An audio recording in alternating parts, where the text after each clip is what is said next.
My friends, when the skyline of a nation falls, it doesn't just collapse in stone and glass, it collapses in meaning, in confidence, in the illusion of permanence. Today, as Tel Aviv burns and the smoke from a fallen skyscraper fills the sky, we are witnessing not merely destruction, but a revelation. It is the moment when the world's balance of fear begins to shift.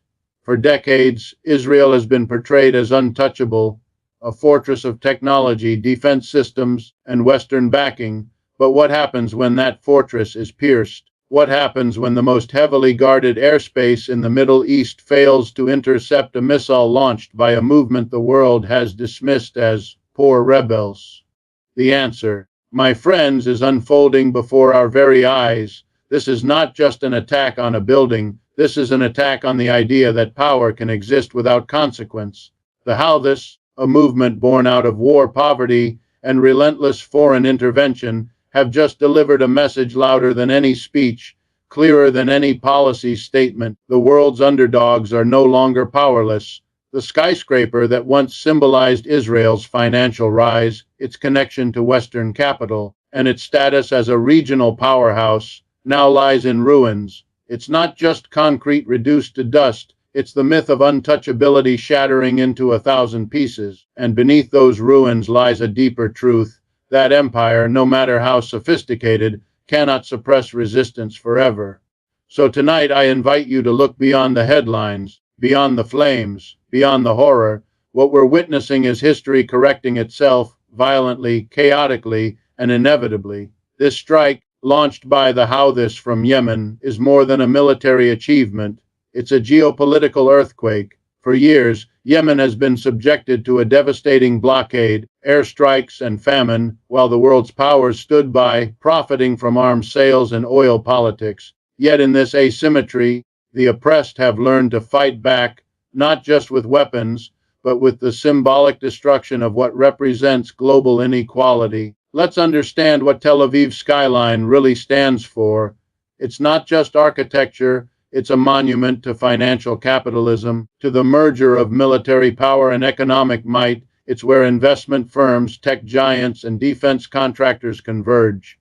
When that tower fell, it was as if the world's neoliberal order trembled, a sign that military superiority cannot buy moral legitimacy. For Israel, this marks a turning point. It's a wake-up call that walls, drones, and iron domes cannot defend against the consequences of long-term injustice. And for the West, especially the United States, it's a moment of reflection. Washington has built its empire by outsourcing violence, funding allies, and manipulating global narratives. But when the oppressed strike back, the myth of stability collapses. Economically, the repercussions are immense. Markets react to fear, and fear is spreading fast. Investors are pulling out, oil futures are rising, insurance premiums for Middle Eastern trade routes are spiking. A single missile has achieved what years of diplomacy could not. It has shaken the very structure of confidence that global capitalism relies upon. This is what I've warned about for years. When inequality reaches its breaking point, resistance does not come in polite petitions. It comes in fire. When a skyscraper falls, it's not just a building that collapses, it's an entire belief system that begins to shake.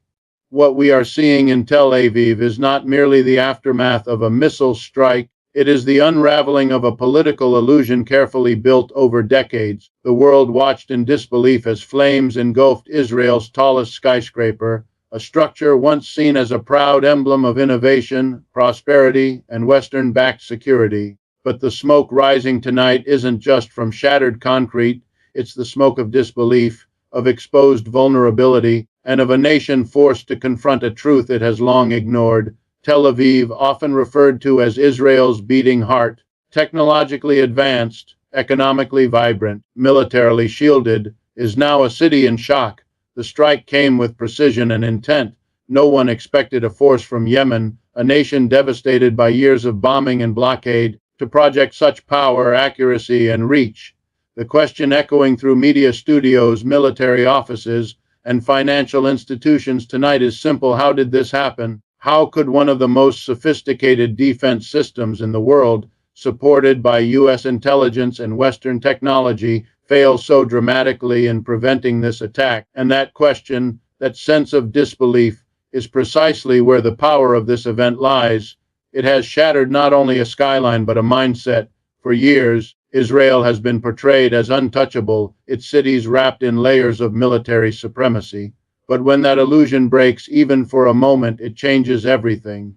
Suddenly, the idea of invulnerability fades, and the narrative of dominance begins to crumble under its own weight. This strike is not just about military strategy, it's a message delivered in fire. It speaks of resistance in a region long silenced by external power. The Houthis, once dismissed as a minor militant group, have just demonstrated that they can reach far beyond their borders. Whether through Iranian support or indigenous innovation, the result is the same. They have changed the calculus of fear. Tel Aviv, for the first time in decades, felt what Sana'a, what Gaza, what countless other cities in the region have felt for years. The sudden, devastating reminder that no one is immune to conflict when injustice becomes policy. The psychological impact may outweigh even the physical destruction. Investors, citizens, and political leaders alike are asking themselves if this could happen again, and if it could, what that means for the region's future. Every great power, every empire, faces a moment when its might is tested not by equals, but by those it once dismissed. This may well be that moment for Israel, and as the dust settles over Tel Aviv, the message rings louder than the explosion itself. In an age where inequality and oppression define global politics, the power of the desperate can no longer be underestimated. What fell tonight was not only a skyscraper, it was the illusion of absolute control. When a nation's most recognizable tower of commerce and modernity collapses, whether through conflict, internal failure, or economic shock, it does not merely remove a piece of architecture from the skyline, it removes a pillar from the collective psyche. Such a structure is never just a building. It is a projection of confidence, a declaration of permanence, and a monument to what a society believes about itself. Its fall exposes the hidden fragilities that power prefers to conceal. The world watches not only the physical descent of steel and glass, but the symbolic unraveling of certainty that accompanies it. For decades, nations have used their skylines as advertisements of success. They tell investors, tourists, and citizens alike that progress is real, that prosperity is durable, that this system works. A single tower can represent thousands of boardrooms, millions of jobs, and untold billions in investment. When that symbol is suddenly gone, every assumption tied to it begins to tremble. Economists immediately start recalculating risk. Insurance markets tighten. The public's faith in safety and stability, those intangible forces that sustain every economy, begins to erode. The real story, however, is not in the steel that buckled, but in the psychology that follows. People who once looked up in pride now look up in uncertainty. Investors who once saw opportunity now see vulnerability. And in that shift, the market's invisible hand starts to hesitate. That hesitation can ripple outward faster than any physical blast, affecting decisions on trade, foreign investment, even the valuation of national currency. In a world as financially interconnected as ours, symbols matter as much as statistics. A nation's tallest or most advanced structure is often an outward expression of its inner belief in continuity. When that expression is shattered, the narrative of strength gives way to a new conversation. Are we truly as secure as we believed? Are our systems resilient or merely confident? These are not technical questions, they are existential ones. From a Marxian perspective, which I often employ in analyzing such crises, these moments reveal how the economic base and the cultural superstructure interact. Capital builds monuments to itself, and when those monuments fall, they expose contradictions that were always present: inequality over concentration of wealth, and dependence on military or political dominance for economic legitimacy. The fall of a symbol can thus become a mirror reflecting not just loss, but truth. For the political establishment, the challenge becomes immediate. Leaders must restore confidence not only through reconstruction, but through narrative control. They must convince the world that the system remains unshaken, that production will continue, that capital will return. But confidence cannot be rebuilt with rhetoric alone. It requires addressing the structural injustices that such a collapse often reveals. In every historical era, there comes a moment when a monument to wealth becomes a monument to warning. The greater the height, the deeper the questions that arise when it falls. And what lingers in the public consciousness is not simply the sight of ruin, but the unsettling awareness that prosperity built without justice stands on foundations as fragile as glass. In contemporary geopolitics, few actions resonate as powerfully as those that defy the expectations of the established order. When a movement or a group, long underestimated, demonstrates its capacity to influence outcomes beyond its immediate environment, it challenges not only the strategic assumptions of nation states but also the narratives that global media and economic institutions have carefully constructed.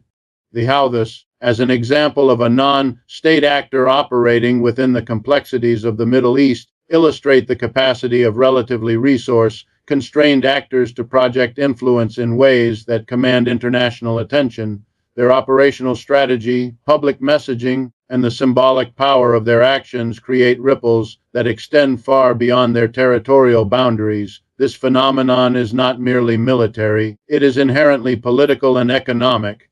When a marginalized actor successfully executes a high-profile operation, it undermines the conventional wisdom that security, wealth, and technological superiority automatically confer immunity.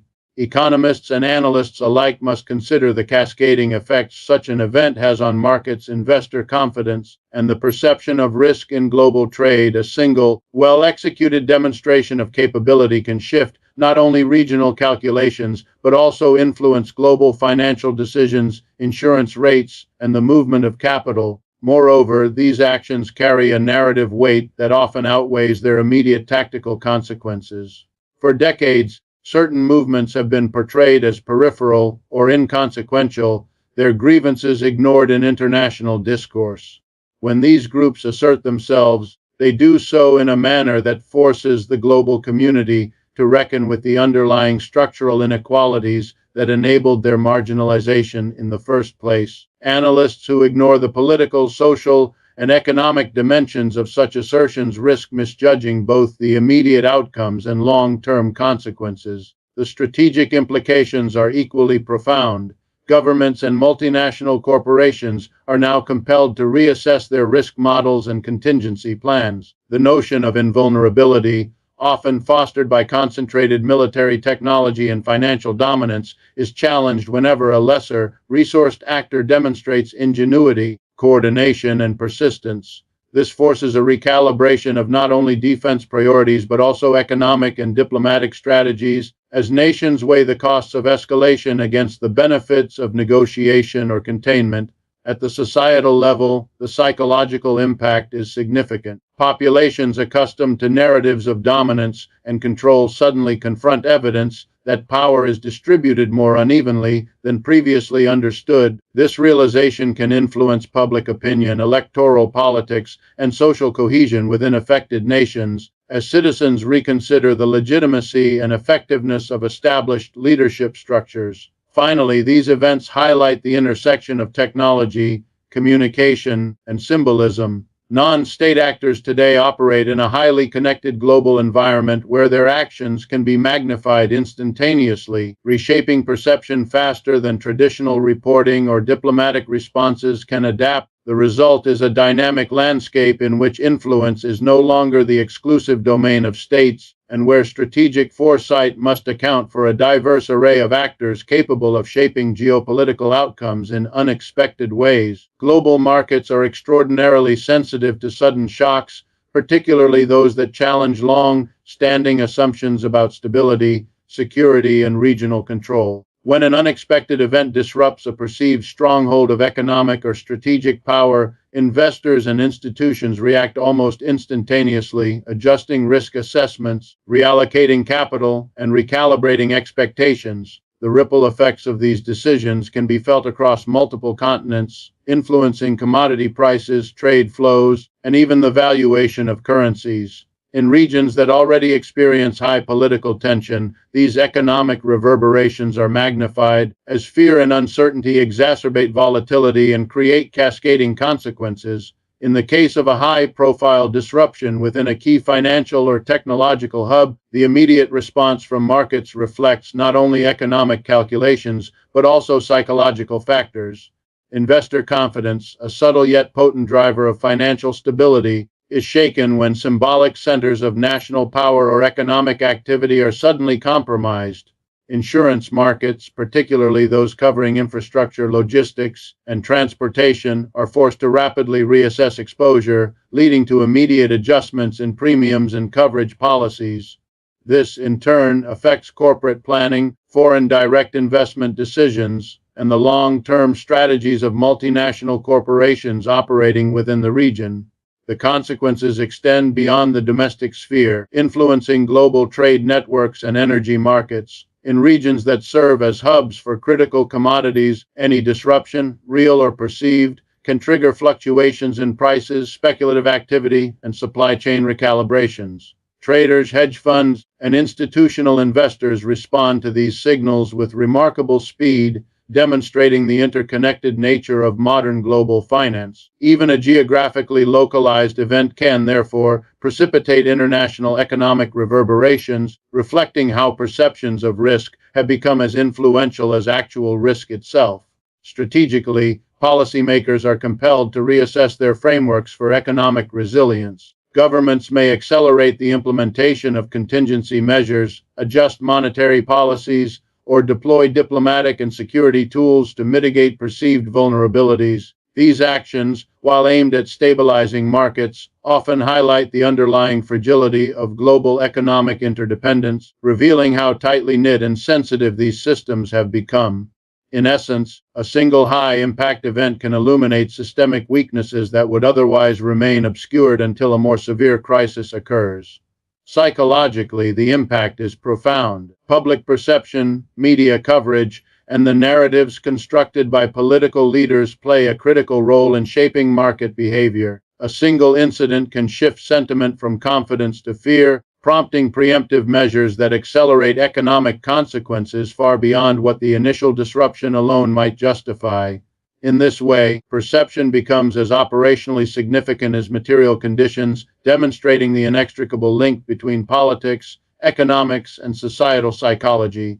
Finally, the scenario underscores the importance of foresight, adaptability, and strategic analysis. Financial institutions, corporations, and governments must anticipate a diverse range of potential shocks, including those emerging from unconventional actors or previously overlooked threats. The modern economy is not insulated from geopolitical turbulence, and events that challenge conventional wisdom can rapidly recalibrate the global balance of economic confidence. These dynamics reveal that in today's world, stability is always conditional, markets are perpetually sensitive to disruption, and preparedness requires both analytical rigor and an acute understanding of human perception. In geopolitical terms, what some analysts are calling a turning point often begins with subtle shifts that quickly escalate into systemic recalibrations. When established powers face challenges from unconventional sources, whether through political maneuvers, economic disruptions, or symbolic actions, the implications extend far beyond the immediate theater of events. In regions long dominated by a single state's military and economic influence, any visible challenge forces policymakers, strategists, and observers to reassess assumptions that have guided policy for decades. Such moments demand a critical examination not only of tactical responses, but also of the underlying structural dynamics that permitted these vulnerabilities to exist in the first place. The capacity of an under-resourced actor to generate impact disproportionate to its apparent strength is particularly destabilizing for global narratives about power and control. For decades, institutions, media outlets, and international actors have framed regional conflicts in ways that emphasize the dominance of certain states while marginalizing the capabilities of others. When these assumptions are overturned, it generates not just tactical surprise, but also strategic uncertainty. The ripple effect spreads into global policy circles as governments must reevaluate alliances, contingency plans, and the broader architecture of influence in a region once considered stable under their control. From an economic perspective, the implications are equally profound.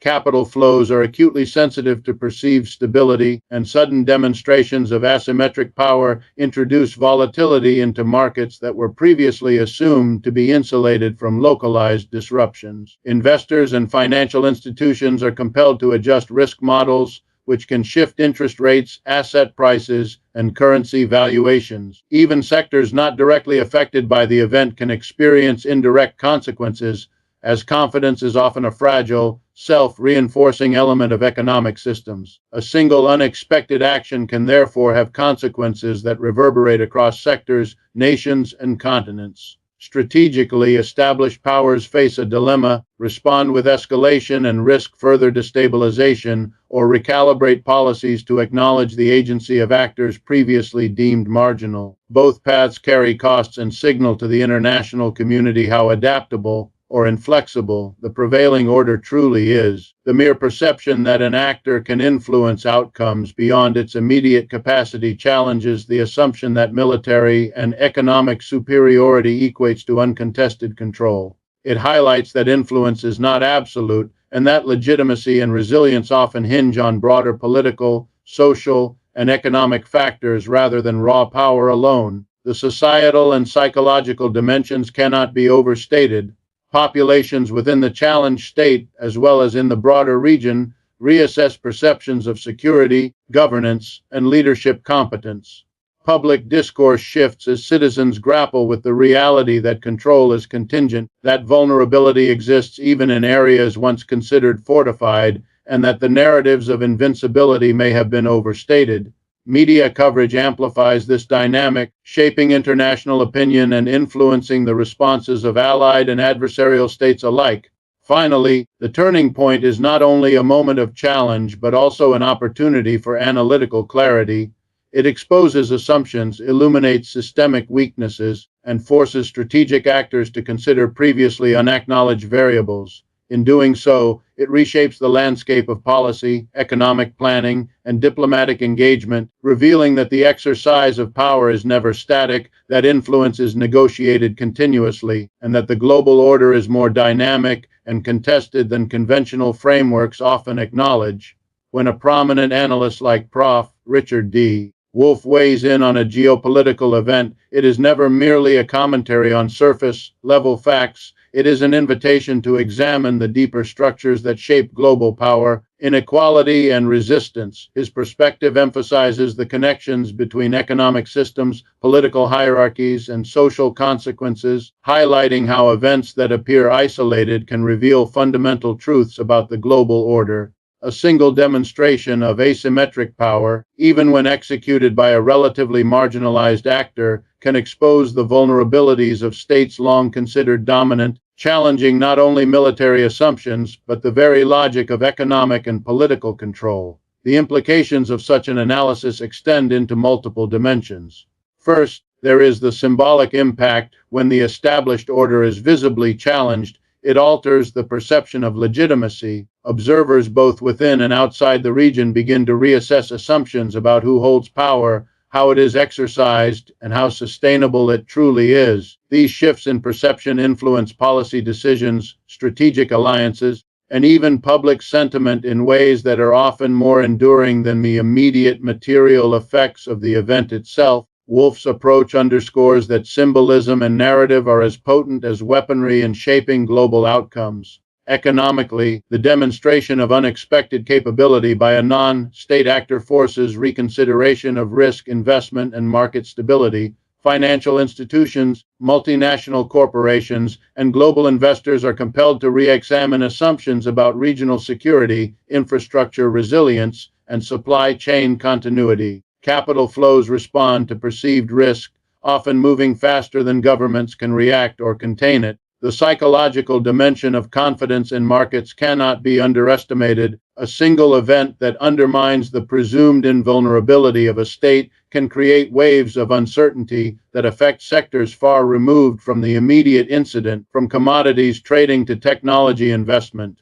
Strategically, policymakers are placed in a difficult position. They must balance the need to project authority with the necessity of acknowledging the agency of actors previously considered marginal.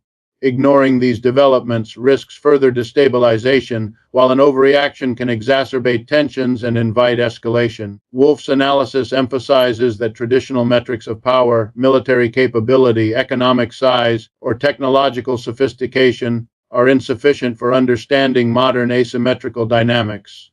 Influence is increasingly contingent upon perception adaptability and the ability to project legitimacy in ways that resonate both regionally and globally. From a societal perspective, the commentary draws attention to the broader lessons about inequality, agency, and resilience. Citizens in both the challenged state and the wider region confront realities that challenge narratives of absolute dominance.